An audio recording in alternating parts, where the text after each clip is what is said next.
আপনি সুদ কাকে বলবেন, রেবা কাকে বলবেন, ব্যবসা কাকে বলবেন, এটার জন্য আপনি আমি গুগল দেখে দেখে করতে পারবো? এখানে কত ধরনের কথাবার্তা আছে।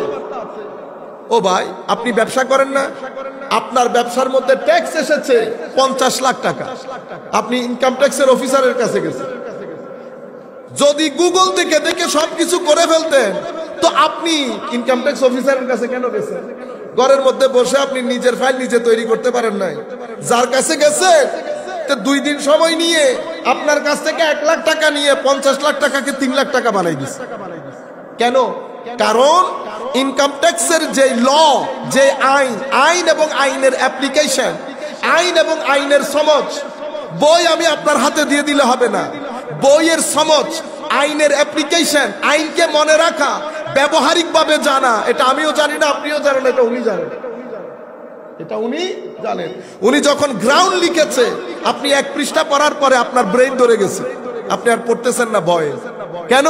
ওই গ্রাউন্ড গুলো আপনার মাথার উপর দিয়ে চলে যাচ্ছে। ঠিক আছে? তো ইনকাম ট্যাক্সের লয়ার, যেমন যারা মাযহাবের ইমাম, তারা হচ্ছেন কোরআন হাদিসের লয়ার, কোরআন হাদিসের লয়ার। এই সিম্পল জিনিসের জন্য অনেক দলিলের প্রয়োজন হয় না। এখন যেই ফিতনা আপনারা দেখতেছেন, এটা কেন দেখেন?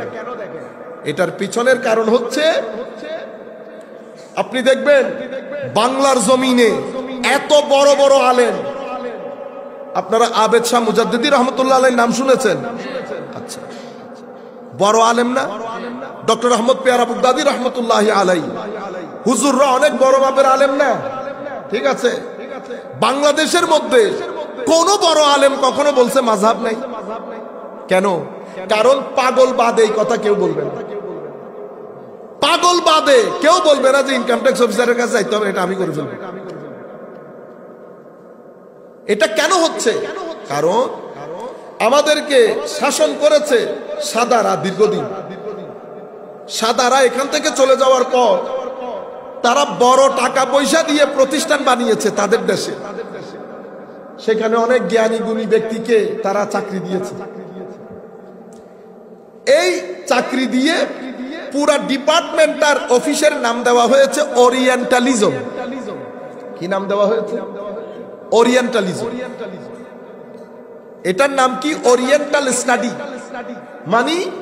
মানি হচ্ছে প্রাচ্যের মধ্যে আমরা যারা থাকি, Bangladesh, India, Pakistan, Sri Lanka, Germany, China, mainly মুসলমান, আমরা যারা থাকি, আমাদের ধর্ম, আমাদের কর্ম, আমাদের চিন্তা, আমাদের জীবন যাপনের তরিকা, আমাদের মন মানসিকতা, আধ্যাত্মিকতা, সব কিছু নিয়ে তারা ওখানে গবেষণা করে। কি কারণে গবেষণা করে? আমাদেরকে জানার জন্য। আমাদেরকে জানা তাদের প্রয়োজন কি? কাশ যদি উম্মতে মুসলিমা বুঝতে পারত, 14 তারিখে আপনারা এরকম ভেসে যাইতেন। কাশ যদি আপনারা বুঝতে পারতেন। আমাদেরকে জানা তাদের দরকার, কারণ পৃথিবীকে আমরা 1250 বছর শাসন করেছি। শাসনের অভিজ্ঞতা আছে আমাদের। আমরা নি কোনো আবার ঘুরে দাঁড়াই যায়, আমরা নি কোনো আবার ঘুরে দাঁড়িয়ে যায়। পৃথিবীতে